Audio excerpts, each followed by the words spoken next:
this is Nicole, Jill of all trades here. I usually try to do things myself, and when I can't or I don't feel confident in my abilities, I will hire a professional. So we're teetering on that line here. I'm more comfortable with rough framing type building. So that's why, you know, I've chosen doing a sister joist, pulling out the floor, doing a sister joist to raise this side to this level because I need this height for my stairs. So when I was thinking of doing this job, you know, I had spent a few days working on trying to level it, raising it with wood of different sizes and depths.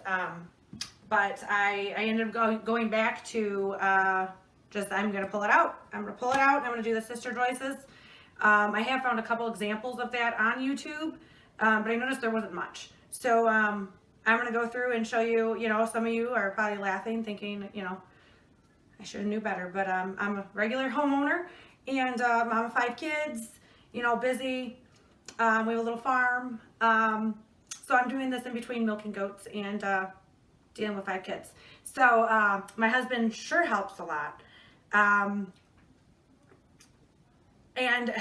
it's great to have him helping and supporting, you know, taking care of kids while I'm getting this done.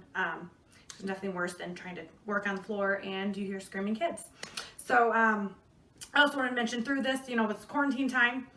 I'm trying not to smile much and talking, you know, a little different because I have a tooth missing. I had dental work done and one came out. Looked very pretty, loved them, but one's out, and until this quarantine's over, I'm stuck with having a ground down tooth as my tooth. So bear with me, don't judge me on my crazy looking tooth right now, because a pretty veneer goes right back over it. So in the meantime, I don't want to miss this opportunity to make a video and show how these sister joists can be done in a hallway with a wall that's over the subfloor. So we're going to delve into that. So upon looking at the floor, I have to cut it, right? I have to cut it, and I want to cut it close enough to the wall. So I have circular saw, you know, this one kind of stinks, doesn't really work well. Battery just dies too quick. So I have a real one. I just figured I'd use this as the example. But this one, it's going to get me, you know, a little bit from the wall for sure. Maybe an inch. That wasn't good enough for me. I wanted, what I'm going to end up doing is taking out this baseboard, cutting these down to length, and I want to cut really close to the wall. So there is the option of the Sawzall, right? Always drill a hole and maybe do a Sawzall, but that is tricky when you're going over floor joists. I am not that good, so I'm not going to do that. So I was looking online and looking for all different options of how do I cut this, looking up YouTube videos, and I finally found something. I saw it on a YouTube video, and it is this. It is a toe kick saw. It is actually perfect for what I'm doing. It can go up from a quarter inch depth to 3/4 inch, and I have a 3/4 inch subfloor.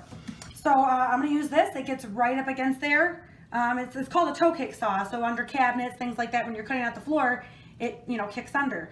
But in this case, it's gonna go right up to my wall, which is really nice. So I'm gonna get that out and figure out how to use this, and hope that the blade lasts long enough, because I don't think we got extra blades. Now with this quarantine thing going on, I can't go to the store. So let's hope that this blade lasts for this whole floor. I also tried to get a floor level. I've leveled in the past with just regular levels, and I've never really used a laser level much. So I've been watching YouTube videos on different kinds to get. We had one that like sat on a tripod. Well, that's not going to work for my floor. And then I saw another option that I can just make a level line, kind of on both sides. Like, so I would do like, you know, like I bought this laser level to shoot across the wall, mark it, and that way I can just measure down from the line down to the floor to the depth I need and mark it that way. I plan to mark the boards with screws at exactly where I need it and place the level on top and see how level the screws are. But we'll go more into that. So we're gonna see how to use this thing. Probably pretty easy, I'm assuming. Magnetic torpedo laser level. We'll see. So I also got a string, where I was figuring, you know, without the use of the laser level, I was gonna try like, okay, well maybe I put a screw here at the depth I need it, and I put one down there at the depth I need it, and I tie a string, and I had that level string, and I raised the boards to that level. You know, level obviously with the front, level both ways.